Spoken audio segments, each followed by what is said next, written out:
Hi, I'm Harold Goldberg. I contribute to the New York Times, and I founded the New York Video Game Critics Circle. And we are here outside the Ace Hotel on a humid, hot, sticky day in the hellhole that is Manhattan in summer. And we're here because Ubisoft is bringing its games to this Dante's Inferno called Manhattan, and we're going to go inside right now to Sarah Awad, who's going to check out games like Watch Dogs, AC4, maybe a few others. So take it away, Sarah. Hey everyone, I am with Colin, who was one of the people involved in Watch Dogs and its creation. Have a couple questions for him. So, what do you think this game is going to bring, like, fresh to the new? Okay. All right, so that's a big question. So I'll try to be I'll be very specific about that. All right, so this game is a systemic open world game, and what we tried to bring to this is a shift in the gameplay dynamics. So we wanted to build, first of all, we wanted to do is build a game where everything was connected, and we could bring new ingredients to the player. So we built a city. We decided we would build a city where everything that was connected by a wireless connection or an internet connection could be hacked, and then we wanted to make that part of the gameplay. So to do that, then we decided we will have a character. His name will be Aiden Pierce, and he's going to be a vigilante hero, and he's going to be like kind of a hacker type guy who's going to go through the city. He's going to hack these everything, and he's going to use this to take down his enemies. He's going to use it to protect his friends. So the big thing here is just how connected the experience is.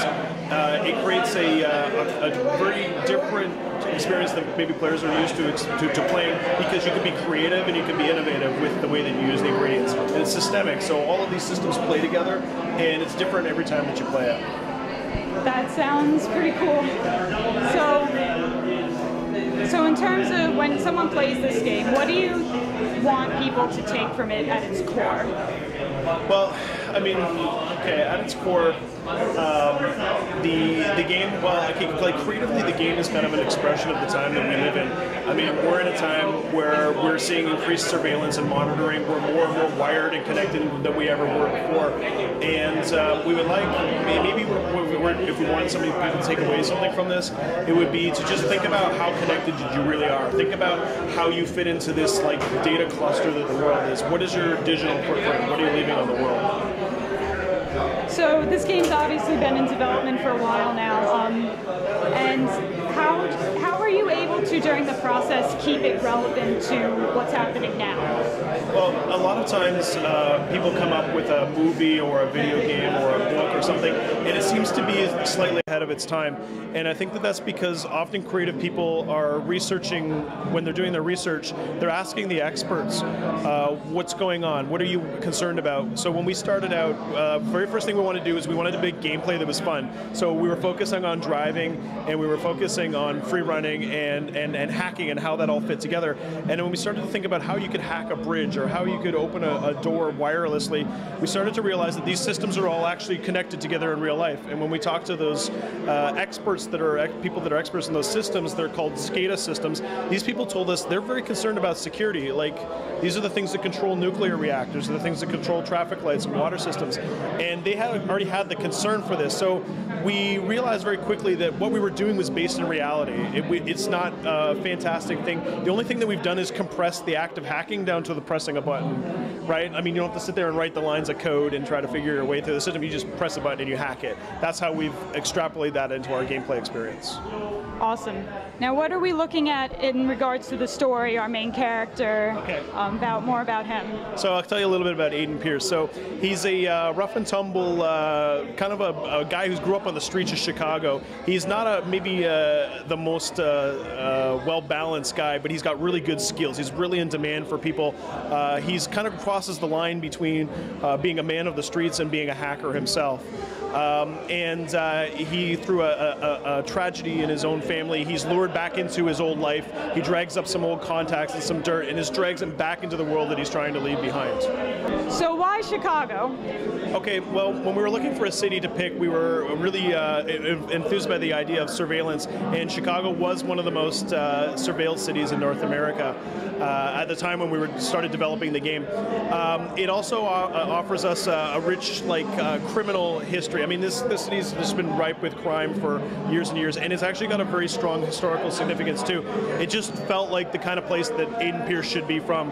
And it also offers us some unique gameplay opportunities as well, like the structure of the way that the river runs through Chicago with all the bridges offers us the kind of gameplay in the world that fits perfectly with the apps and the hacking that we want to do. Sounds good. So, a game all about interconnectivity and hacking and smartphones. What's this multiplayer going to look like? Okay, so well, we have some stuff that we're still not ready to show yet, but we did show two things at E3, and I'll explain them in a little bit more detail. The first thing is we showed a seamless multiplayer experience. So we had a player who was playing the game who was actually hacked by another player. So you're not the only hacker in the world, right? This player was trying to hack us and put a virus on our phone to try to enslave us and make us part of his botnet. If he had succeeded, we would have been part of his botnet, but we managed to defeat him, and then we were able to launch a reprisal attack. So we were able to merge into his game and then fight against that player and try to hack him. I don't think we were that successful, but this is one of the seamless aspect of the game. And another thing that we showed on the Sony press conference was one of our players was being pursued by the police, and he pulled down a request, one of our apps that actually asks for help. So your friends can take their mobile app, either their iPhone or their Android, and they can actually play the game with you live. So we're actually cloning the experience, but in a kind of a 2D way. And I can see all the traffic lights, I can see all of the police cars, and I can interface with those. I can help my friends. We have a couple of other modes with that too. We not only friendly modes between the mobile, the C2S mobile app, and the main version of the game. All right, sounds good. Hi everyone, I am back again with Ash, one of the game directors for Assassin's Creed 4 Black Flag. Really exciting. So I just saw a demo, and it's got a really fresh look for it for number 4. You've been doing this a while. Yeah. You guys are kind of known for these really involved, really specific, detailed worlds that you guys create. What do you think is important when you're working in a series like this? What have you kept like kind of at the core, and what is kind of new in regards to the aesthetics of the game? Well, Assassin's Creed, it's, one thing we say is that history is our playground. So this is an important thing, that we do go back in time to these really interesting time periods with really interesting figures who are real people in the time. And of course, we're not telling real history, we're telling kind of our version of it, but it's something that can push people to research that time period. If AC4 gets people to be interested in the Caribbean, who the pirates really were, what about the Pirate Republic, that's awesome. That's really gratifying for us. So history as our playground is something that we're going to have at the heart of the brand all the time. For sure, the game mechanics of free running, fighting, stealth. These are all important. These will always be there. But with Assassin's Creed 4, we really pushed ourselves out of our comfort zone to build this really huge Caribbean open world. It's the freshest world we've ever built, the most unique world. We still have the cities, but we have over 50 other locations that are, caves and Mayan ruins and plantations and forts, shipwrecks underwater. So we've really pushed ourselves to take advantage of the next gen, to build a world that we've never been able to do previously. On top of this, because it's a pirate game, the naval stuff, the naval combat, the ships, it's part of the core experience now. Because of that, we have a really impressive progression system. Anyway, all that to say, the next-gen technology, building a pirate game, having the naval stuff from AC3, all of this has come together to allow us to create like this bigger-than-life pirate game, and this is what's new for AC4. So what would you say that at the game, at the game's core with this protagonist, and you're going through these worlds, what do you want gamers to immediately connect with as soon as they get into this game? Is it an immersive experience? What is going to drive them to keep playing? Well, the thing is, what's wonderful about this game is that we set out. We have a huge fan base, and we listen to our fans, and our fans are all over the place. Some people love the story, they love the narrative. Some people just love the open world and being able to create your own sort of story in this world, explore it as you wish. And this was something that we really pushed and we tried to improve on.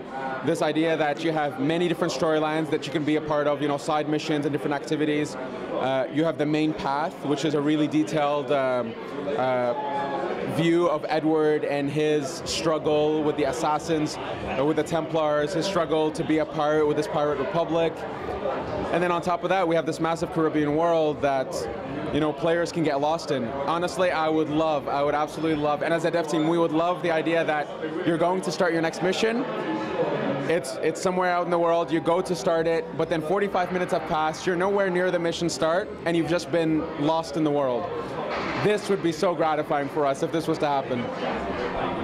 So more specifically regarding game mechanics, what is kind of new? What's going to make this different from past installments? So for sure, the fact that it's a pirate game, all the naval has been completely revamped to be a core experience in the game, to be open world and systemic. So all the naval combat is pretty much, it's much deeper, it's new, a lot of new controls. That's the naval stuff. Boarding, again, something brand new. On the core mechanics side of things, Edward's a pirate, so everything to do with fight has been updated. He now has pistols, and the pistols you can upgrade to carry 4 pistols, and you can use them as part of your combos, and you're actually at some point really need to take advantage of these pistols to use them against enemies, because the fight is actually much harder now.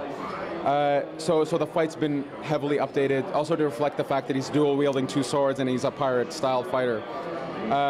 Even the navigation, one thing that we've mastered as time has gone on is the ability to build worlds that have man-made structures, but also natural environments. And this you'll see, for example, the demo we saw today was a Mayan ruin. The Mayan ruin is a perfect merge of man-made and natural. And so being able to navigate in this environment is a brand new experience. It allows us to create really diversified locations. And of course the stealth. We put a lot of effort on stealth. We wanted to make stealth to be a very viable gameplay. If you want to play stealth throughout the whole game, you can. We give you the avenues, we give you the tools. We've simplified all the feedback and the way the rules work, so that it's a system you can play with. It's a system that you can understand and learn and master at some point. And there's challenges that really ask you to play in stealth. So there's a lot that's gone into this game. We've been at it for 2 years now, 2.5 when we ship. So there's a lot for fans. There's a lot in here. So how do you in the design process not get overwhelmed with all these things? You're making an open world game, multiple worlds, and you just throw it in there and you go. How do you not get how do you reel everything in with the design process when you make something like this? Honestly, Assassin's Creed is a juggernaut. You know what, you hold on for the ride. It's a wild ride. It has its ups and downs. We have a massive scope. We have a massive team. But we've been doing this for a few years now. And so we've mastered the processes and the pipelines of how do you start the project. So we always start with a breakthrough. What is going to be special about this game? And then from there we move into conception and we try to figure out, okay, now how do we fill in the details? Let's do the research. So we have these stages and gates in our process that allow us to kind of consume the project in a kind of, small bits at a time. For sure, at some point, we go into production, things explode. But again, we've been doing this for years, so we know how to handle things. We have an internal team that's completely dedicated to communication internally. So there's a group of people, all they do is make sure that people are talking to each other and the right feedback is gone. The vision is presented properly to the different teams, to the different studios around the world. It can definitely be overwhelming if you're trying to take it all in at once, but it is a specialty that we've developed over the years. Yeah. So the next gen console, what were you looking at specifically with those? And it's multi-platform, right, correct? What's it going to be on again? So we release, in North America, we release October 29th on pretty much all available consoles. So Xbox 360, PS3, Wii U, PC, launch titles for PS4 and Xbox One whenever they're released. So we're really shipping on a lot of consoles. Sorry, I totally goofed up on your question. No, that's fine. Does that change, since you're kind of going on everything, what kind of changes with each? So the thing with the next gen is, we're really able to push the immersion of the world. There's, for sure, visually, for sure, it's much more stunning. We're able to push the poly counts, we're able to push the effects. But with next gen, a lot of the features in the consoles are about being connected. So having a single player game, but also feeling like you're somehow playing with your friends or you're interacting with your friends. And the way we do this with AC is there's these unique events that happen in the world. For example, the White Whale. So the White Whale, it's a very rare event. You know, if you've played for 30 hours, you might have had a small chance to see it. But the more friends you have, the more likely you've seen this event, because when a friend sees it, they can, with one button press, share it to all their friends. It'll pop up in their world. They'll get a benefit for doing this, and then you can actually interact with that event and play with it. So, you know, you can share stuff with your friend, and the idea is you're all researching the life of Edward Kenway using the Animus. So there is a narrative wrapper how this all exists. So I mean, this is something that's, again, the next gen has helped us consider and think about. For sure, the immersion, as I mentioned, the companion app. You know, the companion app is something we have that we're supporting. You know, it's a comfort feature, but it's an extension of the game. Edward Kenway has a fleet. When you plunder a ship, you can send that ship to your fleet. And through the companion app, you can actually delve deeper into that game. You can send ships on missions. You can play the fight mechanics through the companion app. So you can be on the bus, gaining cargo, and then it automatically updates in your console game. Anyway, there's a lot that comes with next gen, but you know, we're AC. We pride ourselves on having a big scope, and as a company, Ubisoft supports all the major publishers and all the major first party, I should say. So you know, we give love to all the different consoles. So we're looking at an October release, you were saying? End of October in North America, and then it's a staggered release for whenever the consoles are available. And of course in Europe, I believe it's 1 week after that. All right, sounds good. So don't forget to check this out in October, guys. It's going to be awesome. 15 seconds. All the awesome things about your pirate ship. All right. Sorry, I didn't hear you. 15 seconds. All the awesome things about your pirate ship. So lightning round, pirate ship. Give us a little more about it. Okay, Adewale, your first mate. He's from Trinidad. Awesome character. There's a side mission. There's a set of side missions that develop his story. It's really awesome.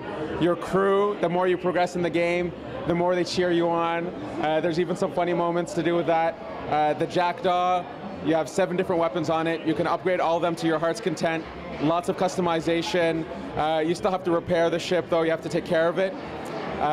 You can customize the sails, customize the flags, customize the hull, customize the wheel. There's a lot that you can do with the Jackdaw. And sea shanties. You can get your crew to sing. Who doesn't want a singing crew, right? All right. Well, now that we have all the serious questions answered, I see a giant dance floor right here, so why don't we have some fun and dance like crazy people? That's a wrap from here. Let's have some fun.